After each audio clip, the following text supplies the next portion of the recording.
Welcome to a new realm of insights into the Korean Peninsula.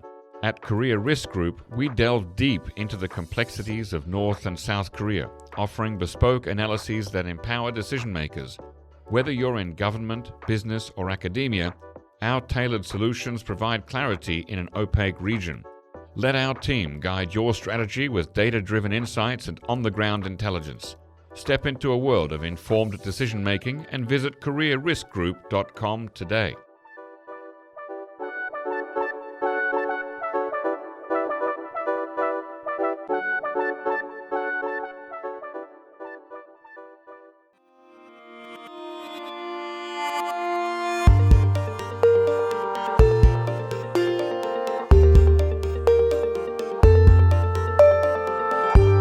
Hello listeners and welcome to the NK News podcast. Today it is the 23rd of September 2025. It's a Tuesday. I'm your host, Jacco Zwetsloot, and joining me here in the studio today is Shreyas Reddy. Shreyas, welcome back. Thank you, Jacco.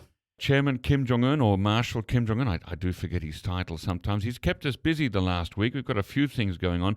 Let's start with the new images. Yeah. So essentially over the last week or so, state media has prominently emphasized loyalty letter relays across the country, in which essentially North Korean citizens show their loyalty to the leader, their obedience to the leader, by running essentially across the country, carrying and loyalty vows, pledging fealty to the leader. And what if they can't run all the way? Well, essentially, you said it's a relay, so they're sort of handing off these letters of loyalty to each other. Yeah, so they're pretty much handing the letter of loyalty and covering hundreds of miles in the process for each route. Is there film of this? Don't remember. I think there was, but there definitely been a lot of photos in state media. Goodness. Yes, there were some broadcasts on Korean Central Television as well. Yeah. Wow. Is everyone expected to do this in North Korea? Not everyone. Traditionally, it's been actually mostly focused on children when they've had these sorts of relays. But this time, they've also got adults participating, so a rare occasion. But quite interestingly, I mean, in itself, this is quite a show of Kim Jong Un's growing cult of personality in North Korea, trying to show how everyone respects him. But at the same time, that could just as easily apply to the institution of his leadership. But what is perhaps what really stood out to us Here we come. was something that was you could see in the background, which is in many of these cases when the photos of the starting points of these relays showed the runners and officials gathered in front of Kim Jong Un murals in different parts of the country. Right. And in at least 5 of these locations, they seemed to be completely new murals that hadn't been seen before. And when you look at them, these murals essentially show images of Kim Jong Un, glorifying him. It's a standard tradition for North Korea to do this for its leaders. But perhaps quite unusually in this case, in at least a few of those cases, it appeared that they had come in place of murals or art depicting Kim Il-sung, Kim Jong-il, and his grandmother, Kim Jong-suk. And in the process, it seems that to build up his own cult of personality, Kim Jong-un is now very clearly sending a message that he stands above these other leaders, former leaders, by essentially placing himself and taking down their monuments. Right. Now, okay, I'm going to be a bit of a pedant here. Are these murals in the sense of paintings, or are they mosaics, or a bit of both? They're usually mosaics. So, mosaics, okay. Yeah. Now, I know from my last trip to North Korea in, I think, 2019, that I really should have picked this up much earlier. But anyway, just for our listeners, to show the level of reverence given to these murals, when a bus or a car is going past there, it has to slow down to a much slower speed than normal. I think it's 10 to 15 kilometers per hour. And if you're on a bicycle, you have to get off and walk the bicycle past a mural. So there are certain laws of respect accorded to these murals of Kim Il-sung and Kim Jong-il, just to show the reverence that is accorded to these images. And now we have Kim Jong-un's picture up there on those mosaics, replacing some of those of his father and grandfather. Presumably the same rules apply. You'd probably have to slow down your bus or car or get off your bike and walk. So clearly he's been leveling up his cult of personality, as you say. Yeah, so it appears, and this is something we've seen increasingly over the last few years. New portraits of him unveiled all over the country, including at New Carter School, a portrait of him alongside his father and grandfather. And in the last year, there were also reports of, at least there were actually visuals of new Kim Jong Un badges that were worn at one particular set of party meetings, but essentially, and so it was only for high-level officials, not distributed to the general public. But that particular badge that showing his face, it was something that was previously reserved only for his father and grandfather. Right. What about statuary? Any Kim Jong Un statues at this stage? Not that I recall, but I think we'll have to check. But think that there's certainly been other signs of, that. I'm just thinking of Kim Jong-il while he was alive. If I'm not mistaken, he was careful not to erect statues to himself while he was alive. Yeah. Although there were pins and other state-sanctioned portraits and things. But it's part of that building up of your own image, your own legacy. Yeah. It's very interesting. Now, of course, my trivial mind automatically, my first question upon seeing this news about the new mosaics of Kim Jong-un replacing those of his father and grandfather was, I wonder if there are rules around showing proper respect to the father and grandfather when removing these mosaics. Would they have to be chipped off very carefully, or maybe remove the whole stone and put a new one in its place? In order, because you can imagine that if you're a North Korean worker and you're said your task is go down to this particular location in Pyongyang and remove the face of Kim Il Sung and or Kim Jong Il, you probably wouldn't want to be going there with a hammer and chisel and just smashing it to bits, right? I imagine there are some very careful rules around how you do that. Well, perhaps one would assume that there's some respect still given. Obviously, these are still just two senior former leaders, and in a country that reveres them. Yeah. But at the same time, we don't really know exactly how they're going about this after all. No, exactly. This is not what they're showing, but we may find out later in time. It's just one of those interesting historical questions. Yeah. Who knows? Perhaps they may also just have carefully taken them away and just set them aside for now. But yes, in some sort of a giant warehouse like the one at the end of the Raiders of the Lost Ark. The sort of previous images no longer needed right now, but we can't destroy them or let them be desecrated. So we'll just sort of store them here in this safe place, like an archive of previous images. Imagine finding that building, Shreyas, when Pyongyang opens up one day. Yeah. Oh, also just to go back a little bit, just to confirm, so just check a little bit. Yeah. Definitely. So no statues of Kim Jong Un so far. Okay, so that one, he's still keeping that one for a future date. Yeah. All right. Okay, now Kim Jong Un has given some speeches recently. He has said a lot of words, and I'd like you to tell us a little bit about them, and then we'll talk about who the message is for. Yes. So over the weekend, North Korea's Supreme People's Assembly, which is their parliament. Yes, the rubber stamp parliament, essentially just there to authorize whatever Kim and the ruling party have decided already.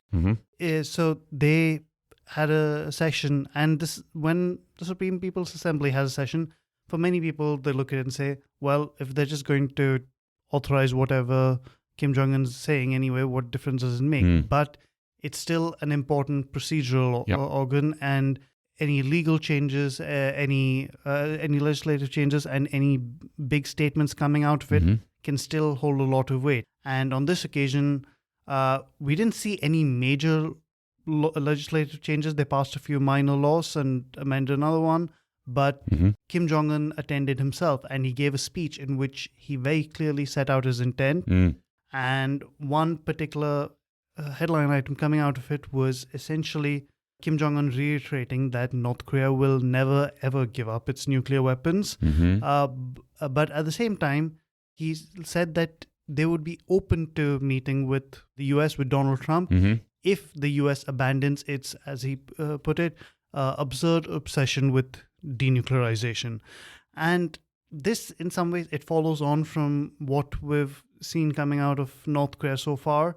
A combination of things. One is that since 2022 legal change enshrining North Korea's nuclear status in law, they've been very particular, very emphatic about saying they are not going to give up their nukes, that North Korea's nuclear status is irreversible. But in the past few months, we've also seen statements, for example, from Kim Yo-jong and now from Kim Jong Un, which is a much higher level, saying North Korea has some good memories of Donald Trump, as Kim Jong Un put it. I think he even used the word fond, at least in English translation, right? Yeah. Yeah. But at the same time, he did say that they're not willing to meet with the US as long as denuclearization is part of the negotiations. Yeah. Now, depending on how you look at it, some people would look at this and say, well, denuclearization is non-negotiable, which means, you can't remove it from the US perspective.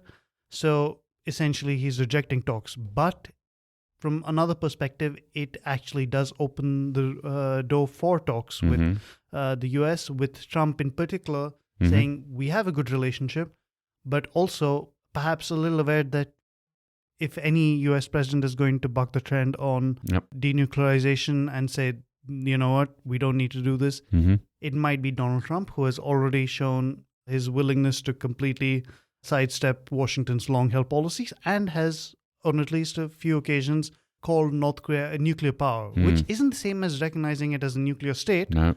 But at least it seems to signal that he says, okay, North Korea already has nukes, and that is part of the reality. Yes, and we know that Donald Trump is scheduled to come to the APEC summit at the end of October down in Gyeongju, leaving open the question of what if he sends another message to Kim that, why don't we meet in Panmunjom?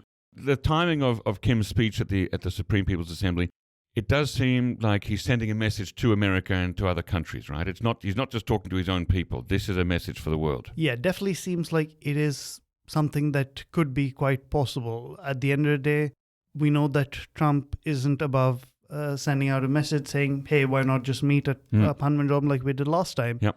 If North Korea is to respond to that, I think they would perhaps need a clearer sign that Trump is willing to at least say, no, we're not going to talk about denuclearization. It's not on the agenda. I don't think the US is quite ready to actually go and say we're not going to deal with denuclearization. It's not on our agenda or role, but he might say it's not for now. Exactly. Right? I don't think did they at the last Panmunjom meeting in June or July 2019, did they, at their bilateral talks, did they even bring up denuclearization? I think it wasn't part of the readout, certainly. Yeah. But a lot with that particular meeting, because a lot of it was unofficial and just cobbled together at the last moment to begin with, I think there's certainly a lot that we didn't really hear about from both sides. And in that sense, it could be the same again. It could be just hey, let's just have a chat and talk about talking. Yeah. Without bringing up nukes. Yeah, and question is whether that's enough for what North Korea feels, whether it actually wants a commitment from the US that we won't talk about denuclearization, or whether it just says, well, maybe while we can get them on the hook, let's just go with it and settle for, as long as they don't bring it up, that's fine. So that's something that we'll have to see, but certainly, like I said, Donald Trump's not above just making that personal outreach just before coming here. There'll certainly be other visits on Trump's agenda, the other meetings, and I think he's indicated that he's going to meet Xi Jinping while he's here. And so that perhaps is a bigger priority from his current policy agenda. Yeah. But Kim Jong Un still represents a possibility of a win down the road if he's struggling to make headway on Russia, the Middle East, and China. What did Kim Jong Un say to or about South Korea in his speech at the Supreme People's Assembly? Essentially reiterating what he had already said in late 2023. Kim Jong Un had declared unification an impossible goal. Said we're walking away from that idea of ever unifying with South Korea. We're fundamentally two different countries now, and that is a message that he repeated here. Said that essentially the two countries are now, he views South Korea as a hostile state, as an enemy, and the unification cannot really take place. One of the Korea ceases to exist. And I think in some ways that that very much builds on what he had already been saying for the last couple of years, but now very much solidifies it. And it also kind of says that from his perspective, he has said before, irrespective of the administration in South Korea, we do not view much scope for unification with them at this point. And at that time, it was Conservative President Yoon Suk-yeol in office. Yep. Now we've got Lee Jae-myung. Exactly. Yeah. Now, one more thing to ask you about before we finish up. We've got an NK News exclusive. Somebody from North Korea will be going to the United Nations General Assembly meeting in New York this month. Tell us. Yes. So an informed UN source told NK News that North Korea is set to send a high-level delegation led by Vice Foreign Minister Kim Jong Un to the UN General Assembly's general debate, which begins today and carries on until next Monday, until September 29th. And Kim Jong Un is supposedly going to speak on that day, the final day of the session. Oh. And in itself, to people who aren't that well versed with North Korea's recent history with the UN, that might not seem like such a big deal after all. You're sending a vice foreign minister to an event attended by world leaders.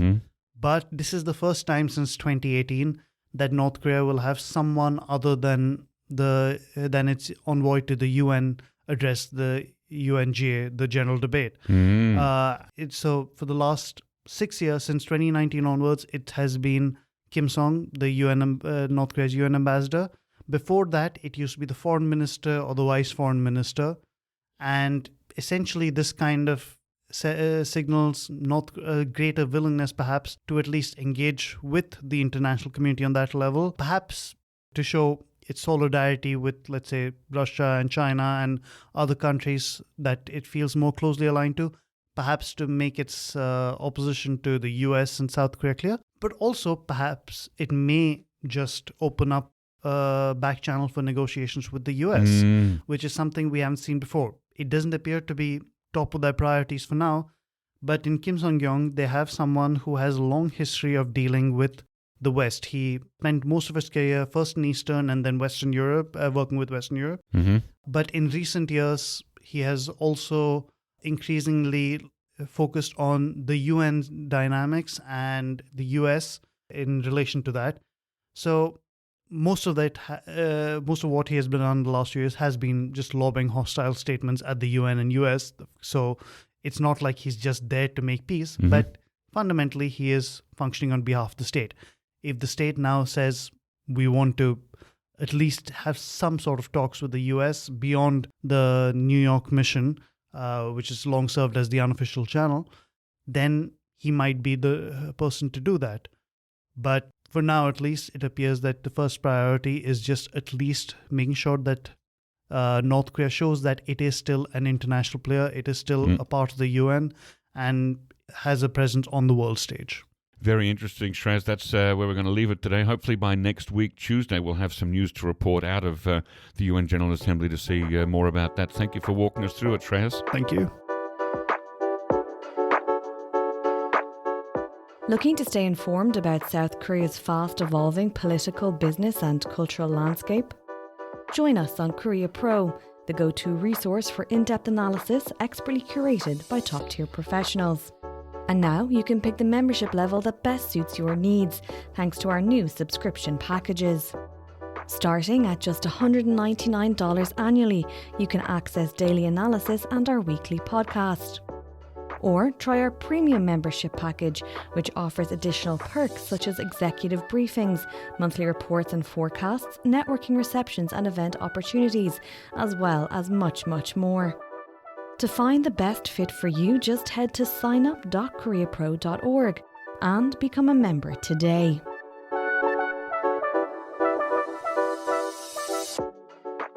Ladies and gentlemen, that brings us to the end of our podcast episode for today. Our thanks go to Brian Betts and Alana Hill for facilitating this episode, and to our post-recording producer genius Gabby Magnuson, who cuts out all the extraneous noises, awkward silences, bodily functions, and fixes the audio levels. Thank you, and listen again next time.